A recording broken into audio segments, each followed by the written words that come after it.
Okay, so what we have here, hello everybody, is a cactus, and you can see it's got some yellow sections there in the center. This does happens a lot here in Miami because the humidity is so high. So I'm simply going to remove those pieces. If they look like they can be saved, then I'll save them.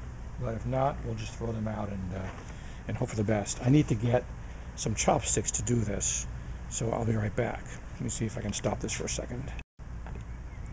Okay, we're back, and we have one of the most useful gardening tools out there, which is the chopstick. It just has so many different uses for holding plants up, for digging plants out, for making a hole. I mean, they're just so useful. And I always get some extras. Well, you don't have to use it like a chopstick when you use them. I'm not sure why I'm doing that, but let's take this guy out here.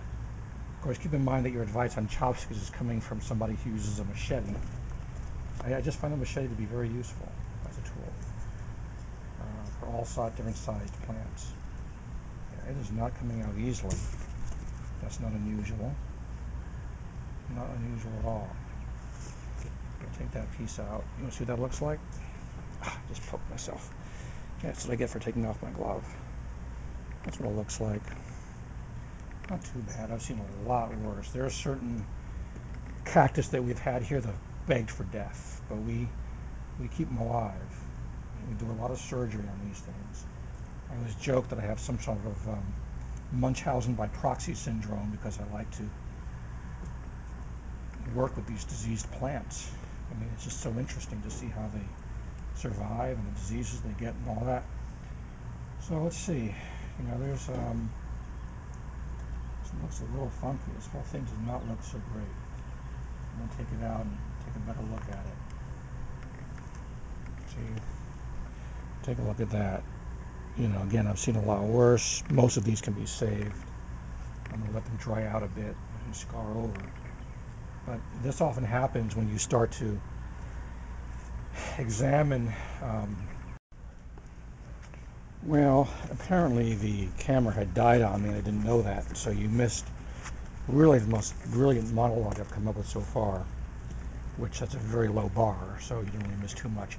In any case, I'm going to redo all of these, let it scar over a bit, keep the ones that look good, redo it all over again. It'll come back bigger and better than ever because generally that's what happens when you heavily prune most things, most succulents.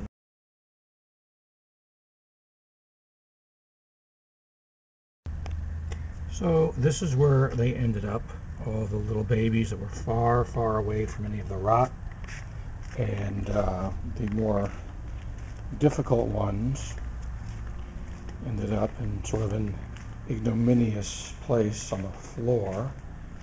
These I will try to save, and it's very possible that they can be saved. I would say there's a good 50-50 chance they'll do well. But I don't want to keep them together with the ones that I know have not been exposed to any of the cactus rot, whatever that's called. So there you go. We'll see how that comes along in the coming years, for however many I have left.